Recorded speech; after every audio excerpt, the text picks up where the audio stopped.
বাঁকুড়া জেলার তালডাংরা ব্লকের মল্লিকডাঙ্গা গ্রামে অন্নপূর্ণা যোজনার টাকা পেতে শুরু করেছেন উপভোক্তা মহিলারা।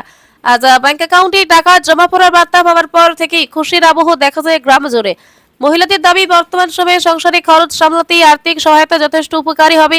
অনেকেই জানান, নিত্য প্রয়োজনীয় খরচ, সন্তানদের পড়াশোনা এবং পরিবারের অন্যান্য প্রয়োজনে এই অর্থ ব্যবহার করবেন। টাকা পাওয়ার পর বেশ কয়েকজন মহিলা পশ্চিমবঙ্গের মুখ্যমন্ত্রী শুভেন্দু অধিকারীর নাম উল্লেখ করে তাকে ধন্যবাদ জানান কিছু মহিলা। তাদের বক্তব্য, সাধারণ মানুষের সাথে রাজনৈতিক নেতৃত্বের উদ্যোগ ও প্রচেষ্টার ফলেই এই ধরনের প্রকল্প নিয়ে আলোচনা ও সচেতনতা বৃদ্ধি পেয়েছে। মল্লিকডাঙ্গা গ্রামের বিভিন্ন এলাকায় উপভোক্তাদের মুখে হাসি ফুটেছে।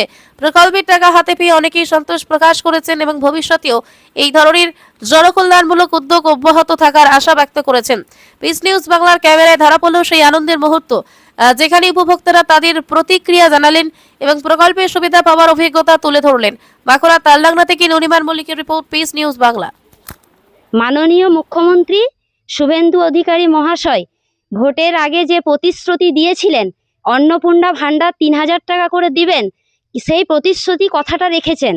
আজকে আমাদের অ্যাকাউন্টে সেই টাকা ঢুকেছে, আমরা সেজন্য অনেক অনেক খুশি। আমরা শুভেন্দু অধিকারী মহাশয়কে অনেক অনেক ধন্যবাদ জানাই। এই টাকাটা আমরা তো গরিব, আমাদের সংসারের জন্য কাজে লাগাবো।